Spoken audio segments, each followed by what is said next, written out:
At Trader Joe's, peppermint bark and peppermint chocolates, the jingle jangle pretzel. They are so cute. The Christmas tree. All of the Christmas cookies and treats are in stock. We got all of the things we need. Thanksgiving holiday meal for this week. Onions and celery stuffing. Fork can easily go right in. We have mashed potatoes. So adorable. It's full of gummies. Hey guys, and welcome back. I'm Mia, one of the theme park hippies here in Orlando, and today we are at Trader Joe's. I want to see what holiday goodies they got in. I also am going to be making a little holiday Thanksgiving type meal for this week. So I'm going to take you along with that and see what ingredients I get. Just a simple thing. We're wanting those holiday flavors. So come join me. Let's see what holiday Christmas goodies they got here at Trader Joe's. First thing, we got to grab a cart. So they have gotten in a bunch of eucalyptus and beautiful peonies. They also got a bunch of like berries and little tiny Christmas trees that are made out of rosemary. And they got in some of their Thanksgiving season popcorn flavor.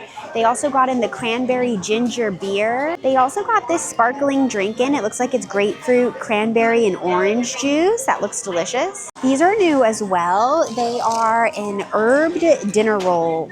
They got in all these beautiful like dried bouquets. Some have pumpkins. These are great for Thanksgiving. Their pumpkin pies are in stock now, as well as pecan pies, and they have these tiny little pecan pies as well. They also got in all their cranberry sauce, cranberries, chestnuts, their whipped sweet potatoes and turkey gravy.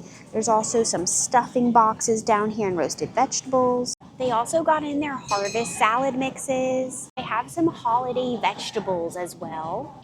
For my stuffing I'm gonna make tonight, I need a thing of celery. I also need some thyme and some parsley and some sage. We also need a thing of carrots, some russet potatoes, yellow onions. Also need to get a loaf of sourdough to cut up for our stuffing. They still do have some pumpkins and the cinnamon brooms and butternut squash as well. And do you guys see those delicious looking Brussels sprouts back there? They did get in some cold foam creamer. This is a salted maple and it's eggnog season. They got in their eggnog. They also have a non-dairy oat eggnog. Next up, we need some Kerrygold butter.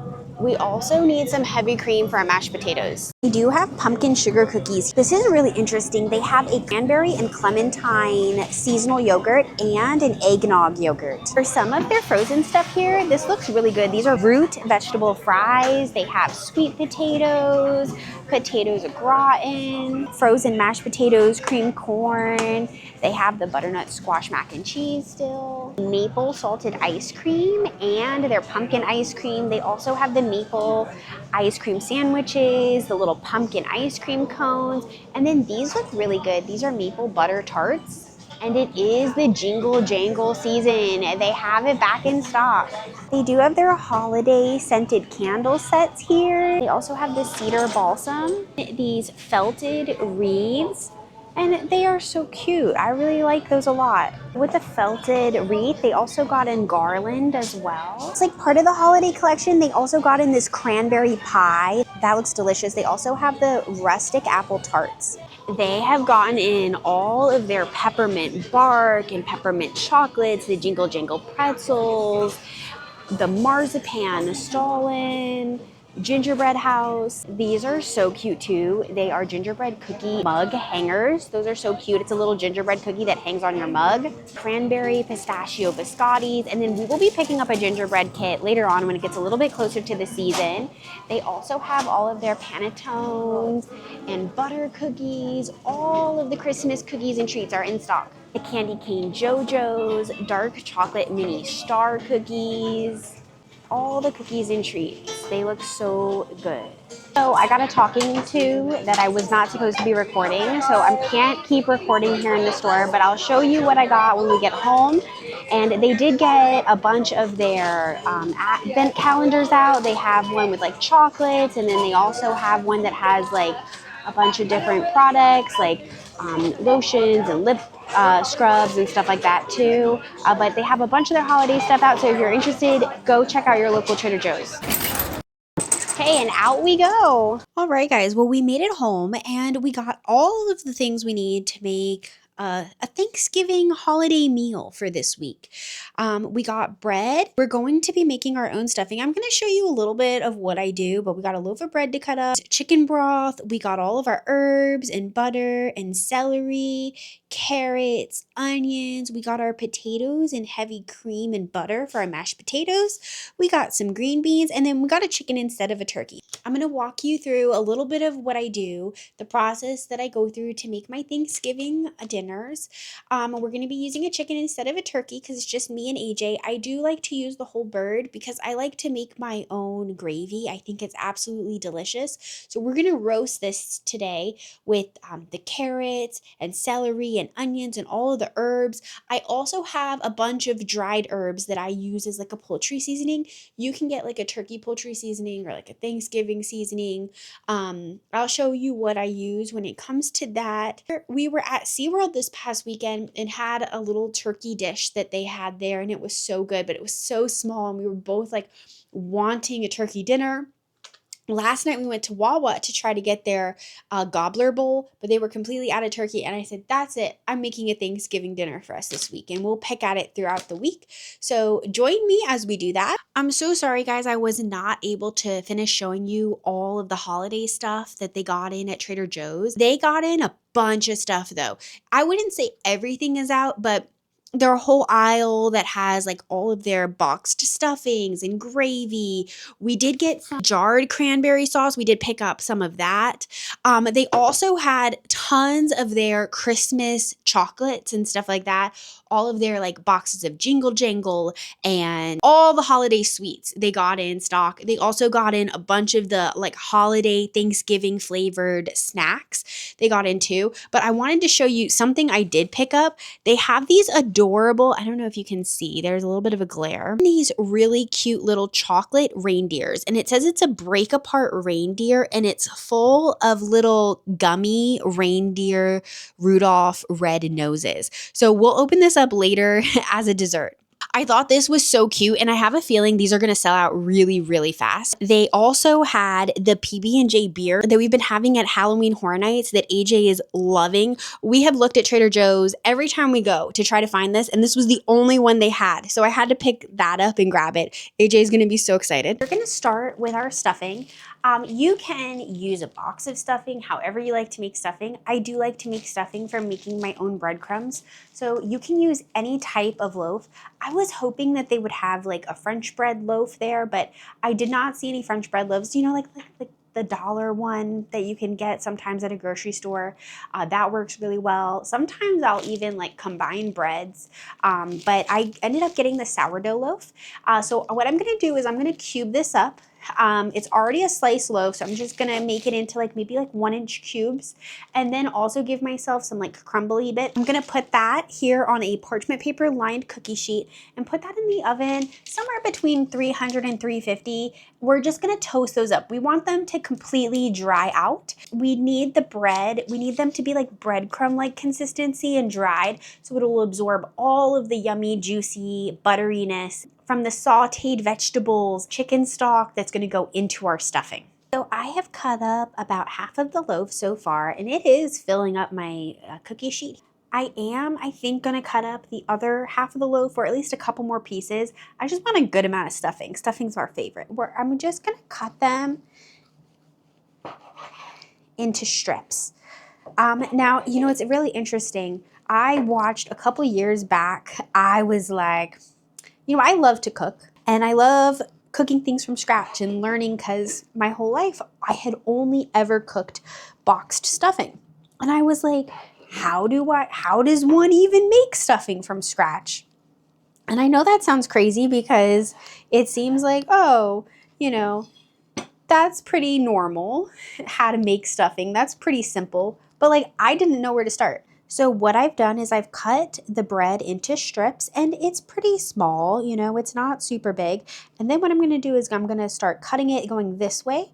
So we get little teeny tiny cubes, something that looks like this. Anyway, so in this time, I started watching tons of YouTube videos because I wanted to see like, what is the best method for making homemade stuffing completely from scratch. I was even making my own bread for this. And so I watched a bunch of different people's videos to kind of just see what they do and take bits and pieces that I liked.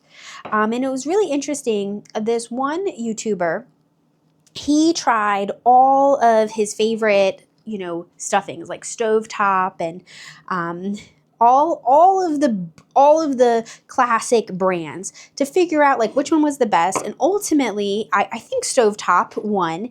And it was interesting. He noticed that all of the bread pieces were not the same size. Like there were pieces that were basically like very, very, very, very crumbly, almost like a little bit thicker than a breadcrumb, but there was a bunch of different sizes to the bread. There were larger pieces. It like wasn't completely uniform. And so he decided that that was something in his stuffing recipe that he was going to make that year from scratch, that he was going to use that same method, and he loved the results. So I said, well, that's definitely, I like that. That makes sense. I love stovetop too. I want that similar feel, but I have a lot of like health issues, and stovetop has a lot of added like chemicals and things like that, that over the years I started realizing like every time I would eat it, I would feel so sick afterwards, and I would have these like horrible headaches and all this stuff. And I started realizing it's because of some of the like added ingredients in it, and that I could make it so much cleaner so that I don't get those headaches and I don't feel terrible after I eat it. So basically, that's why I started making my own stuffing. But we're going to use that same method today. So these pieces I cut up are a little bit smaller than my last batch. And what I'll do when they're done as well, when I start mixing them into the bowl with all the ingredients later, is I will probably crush some in my hands too to make some really good, like very fine breadcrumb pieces. We're gonna put this in the oven because we need this to completely dry out. It would be great if you made this ahead of time, but I didn't get to the grocery store yesterday, so we're just doing it now. We're gonna do it in the oven at like 300 degrees. And we'll keep tossing them to dry out. I have my tray of cubed bread, all a bunch of different sizes. We're gonna put it in the oven, and we'll come back and check it in about 10 minutes. I have the oven at 300. I just wanna get them really dried out and kind of crunchy, like a crouton. For the inside of the stuffing, I'm cutting up 2 yellow onions, and I'm just gonna chop those up pretty small. I don't want big chunks. I want them to really cook down. These are gonna saute with our onions. And for this recipe, because I'm using the whole bag, I am using 2 yellow onions and a whole package of celery. So that would be like 2 like celery bunches basically, with the ends cut off. So this is about how long each stalk is. So I'm using both of them. But if you have a larger celery, you may only need to use one. It just depends on what you have. So we've got our 2 onions and our whole package of celery chopped up really nice and small. To give reference, here's my hand. And then we're going to use half of the thing of Kerrygold. That's going to be a whole stick of a normal size butter. We're going to turn our pan onto a medium-high heat, add our butter, and let that melt. Once this starts getting nice and melty and bubbly, we're gonna add our onions and celery to the hot butter and let all of that start sauteing together until it gets nice and soft. We're gonna get that all mixed up nice together. So basically we want these to start softening. We want this to be cooked really nice and have a beautiful like golden color when we mix it in with our breadcrumbs for the stuffing. We're going to be adding sage and fresh thyme to our saute. We're also going to be adding some chopped up parsley. We are going to save a little over half of this bunch to cook with our turkey. Same with our packs of thyme and sage, or if you have this in the garden, use that. But we're gonna save half of these to use for our turkey. In our case, we're making a chicken, but same thing. We're going to add in our sage. We want these to saute with everything and really get the flavors incorporated. Here's some thyme. I already took off the stems. This is what the thyme looks like. We need to get these off of the stems. So we're just gonna hold them from the tops and then peel down, and you'll get all of the pieces of thyme. Put that in. So we're gonna add the ends of our sage. We'll be able to pull those out before we mix this in with all the bread. We're gonna give this a stir. We're also gonna add some finely cut up parsley to this and let this all saute together. We are definitely getting somewhere. Everything is cooking up so nicely together and it's starting to smell like Thanksgiving. Now, in the meantime, our breadcrumbs have been in the oven at 300 for about 40 minutes. We're gonna give them another stir here, mix them up. Let's see how they feel. They need a little bit longer. They probably need at least another 20, 25 minutes or so. In addition to all the fresh herbs, I also add dried herbs. We're gonna be adding sage, marjoram, dried thyme, salt, and pepper. Also be adding in 2 bay leaves that we'll pull out when we pull the rest of the sage and the thyme out as well. About 2 tablespoons of dried sage. Whatever I have left of the dried thyme, that's 1 tablespoon. We have about 1.5 tablespoons here, but I would do 2. If you do not have fresh herbs, that's okay. Use dried ones. You can even get a poultry seasoning that's already made.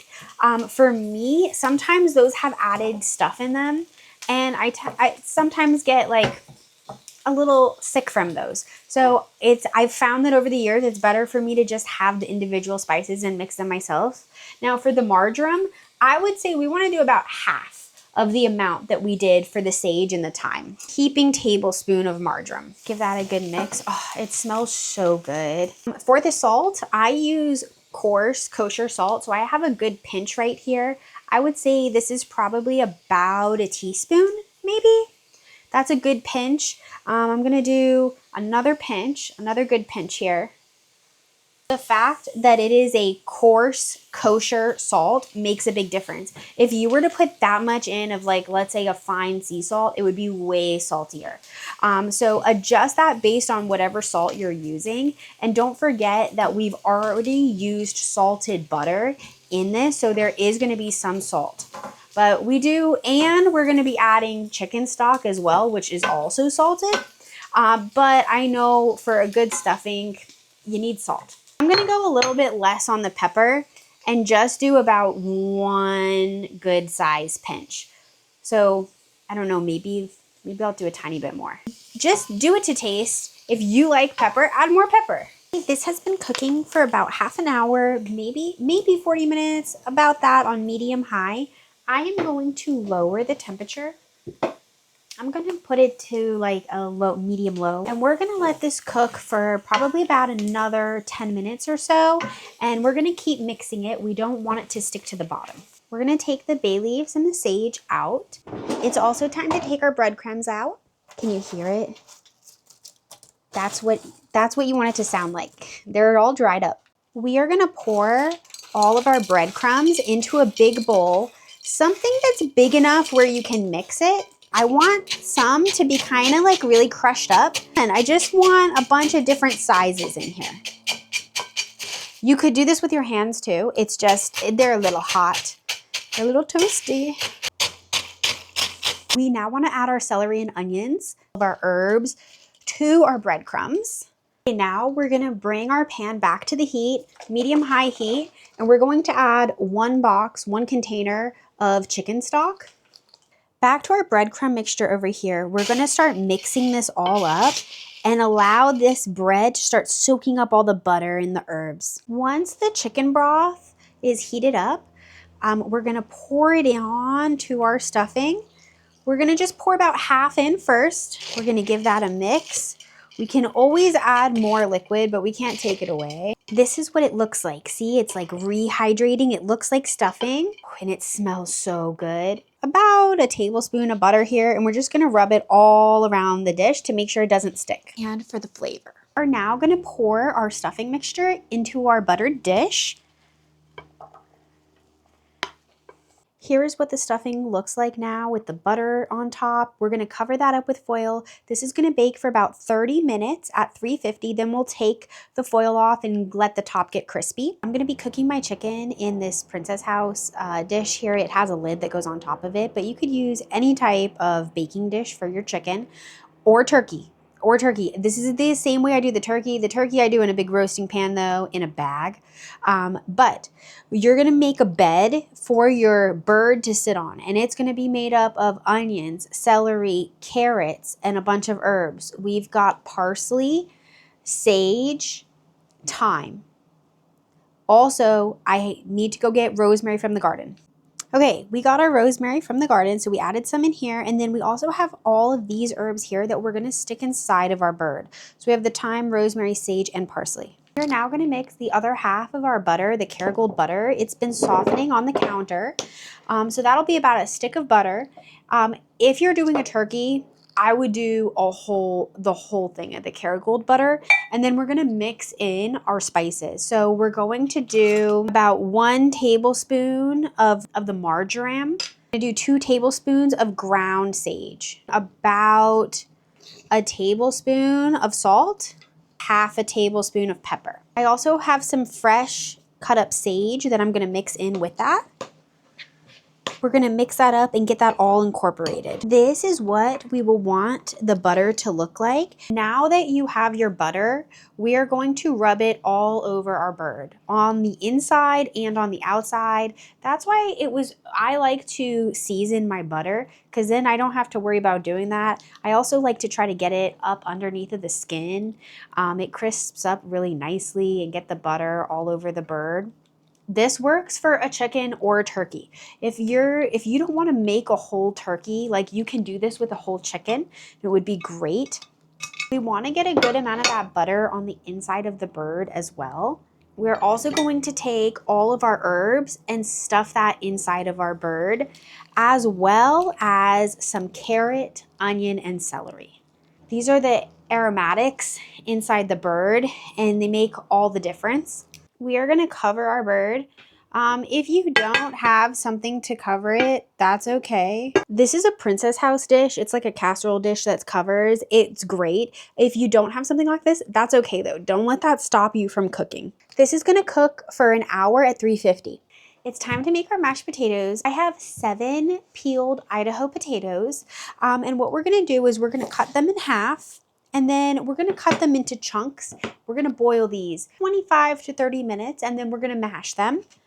Chunks about this size. Now that I have my potatoes all cut up, all right, we are now going to add our potatoes to our boiling water that has been salted. And we're going to cook these somewhere between 20 and 30 minutes until a fork can easily go right in. Once the potatoes are done, where a fork or knife goes through them, strain your potatoes, bring the pot back to the heat, add your butter. We're also going to add heavy whipping cream, maybe about a fourth to a third of this container. We're gonna heat those up. Once our cream and butter are nice and warmed, we're gonna pour those on to the potatoes. We're gonna start using our potato masher to start mashing our potatoes. And just like that, we have mashed potatoes.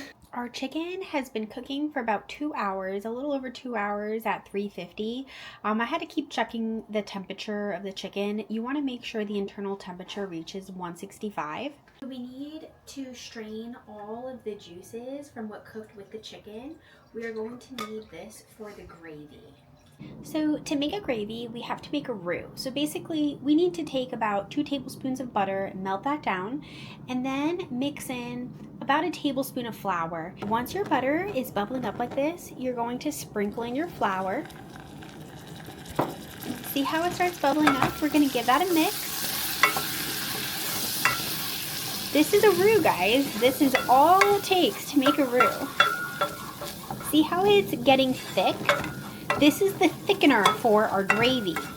Now we're going to slowly start adding some of our drippings from our bird and start mixing that up. I'm going to pour the rest in. It's so easy. I never knew how easy it was to make gravy from scratch until I did it like the first time. And I thank you guys for watching today, and I hope that this may be helpful to you if you're wanting to try this out for the first time yourself. Look at that beautiful gravy. We're gonna add a little bit more. Once it starts bubbling up like this, we can turn the heat down and let it cool. Here we have our roasted chicken, the carrots that roasted with the chicken, and then our homemade gravy. Over here we have our mashed potatoes. I have the stuffing here and some fresh green beans. Here is a look of the Thanksgiving dinner that we made using a chicken. Thank you guys for sticking around and making it all this way. Well, we just enjoyed our first Thanksgiving meal of the season. It was delicious. What was your favorite? What was my favorite? My favorite was the gravy. Yes. Ultimately. Yes. The gravy was my favorite too. Just rained down on everything deliciously. It was so good. So that's a tip. I mean, I showed you guys how to make the gravy. It is so delicious. It's way better than like anything you can get in like a box or can or anything like that. And kudos to Mia. She went shopping for all the things today, as you saw earlier, right? And then like cooked it all, filmed it all. So thank you. It was delicious. You're welcome.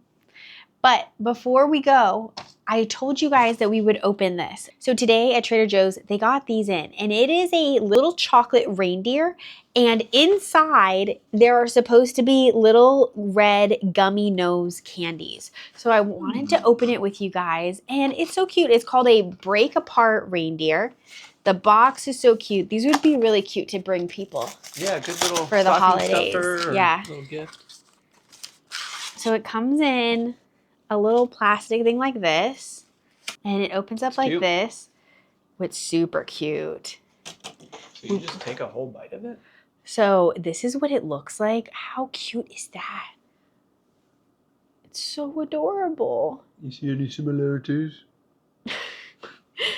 That's what it looks like. You could probably like put these in hot cocoa too. Oh, but maybe because it's like noses. The gummies, yeah. They would like gelatinize. Yeah. Should we cut it like this, or should we put it here and like hit it? Just take a bite. Take a bite? Yeah. Chaos. Okay.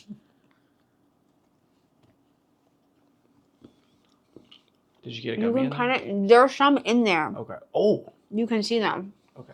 I'll get a bite of the chocolate too. Oh, good chocolate. I'll show you guys. Good. Can you all see this? Where is it? Yeah. There's the gummies. It's full of little gummy noses. No Rudolph Red-Nose gummies. Oh, they're so cute. This is what they look like. Is that a nose? It looks like a peach. Yeah. Cheers. Cheers. It's cherry. You're fine. You're a fine gummy. It's good. This is cute. With a little bit of chocolate. Yeah. With a chocolate. With the chocolate. It gives that like. Oh, cherry. here, you guys can see now. See, so it's full of gummies in there. Well, guys, thank you so much for watching today. Thanks for coming on this Trader Joe's adventure with us, cooking up a Thanksgiving meal together. If you enjoy this type of content, please consider giving us a like and subscribe. It really helps our channel to grow, and I hope that wherever you are, whenever you are, you're having a beautiful and a wonderful day, and we'll see you next time. Bye. Bye.